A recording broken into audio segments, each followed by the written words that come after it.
You may have all heard of the saying that it is better to let 100 guilty escape than punish an innocent. However, sometimes due to erroneous failure of the system, the innocent is also punished. That's what happened in a recent case of Vishnu Tiwari, who was convicted for rape and spent nearly 20 years in prison only to be later acquitted of the charges. Now, Supreme Court has sought the centre's reply on a plea filed by BJP leader Kapil Mishra regarding the miscarriage of justice and asking the centre to devise guidelines to compensate the victim and punish those filing false complaints. I am Amrita and you are watching TV9 News. We will discuss the issue of miscarriage of justice or wrongful prosecution with Ashok Bagria, who is our in-house legal editor. Sir, first of all, I would like to ask you what exactly is the definition of a wrongful prosecution and is there a remedy in the Indian law for it?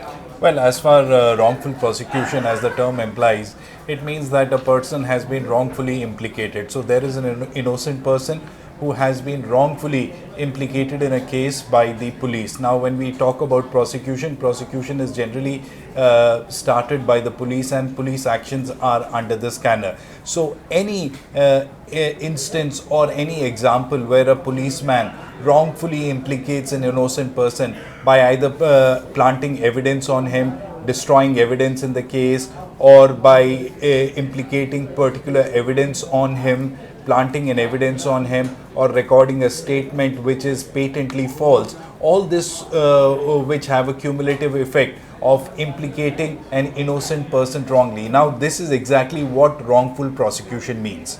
As far as remedies are concerned, the court basically says that if a person has been wrongfully prosecuted, he can file a civil suit for recovery of damages and seek a compensation.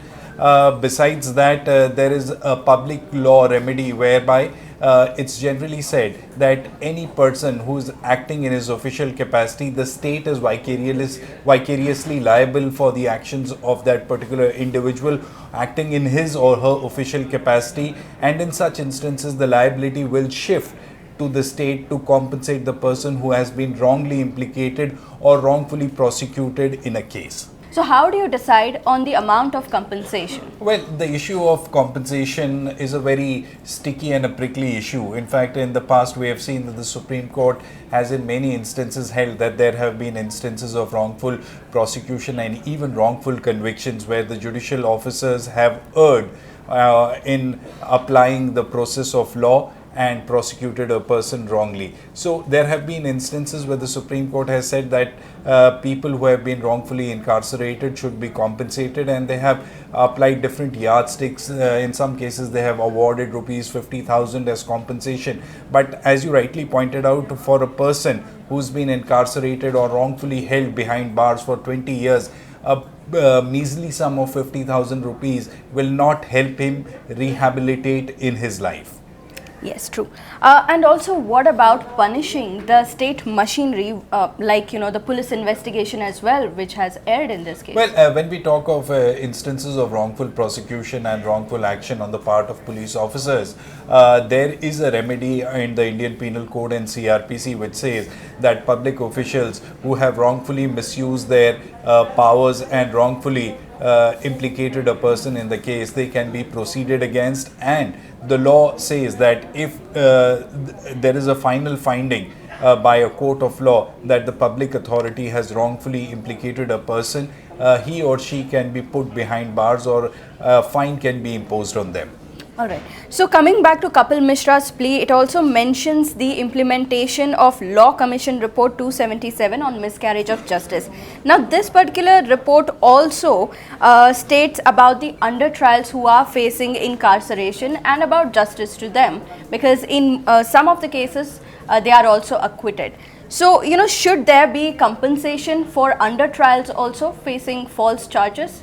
Well, in fact, when we talk of compensation, we talk of it as a whole. We cannot view the problem in silos, in the sense that we cannot just look at cases of wrongful prosecution or wrongful conviction, but we have to see the whole issue of miscarriage of justice. Now, when we talk of miscarriage of justice, we also take into account where an innocent person has been wrongfully charged in a case by the police officer, where there has been wrongful application or law by the judicial officer, or rather we should say careless application of law by the judicial officer.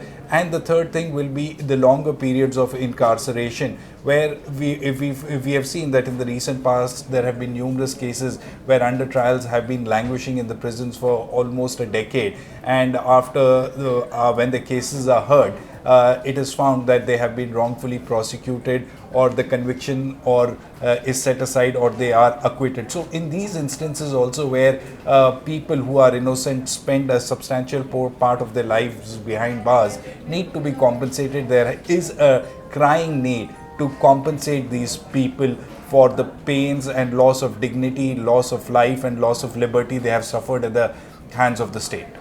Thank you so much, Ashok. So that was all about the wrongful prosecution. So to address the grievances of the victims and the wrongful prosecution, it needs to be seen what the Indian government will do more. Also based on this plea, what their response is going to be towards the Supreme Court. Now, thank you for watching this video. Also like, share and subscribe to TV9 News, and don't forget to leave your thoughts in the comment section down below.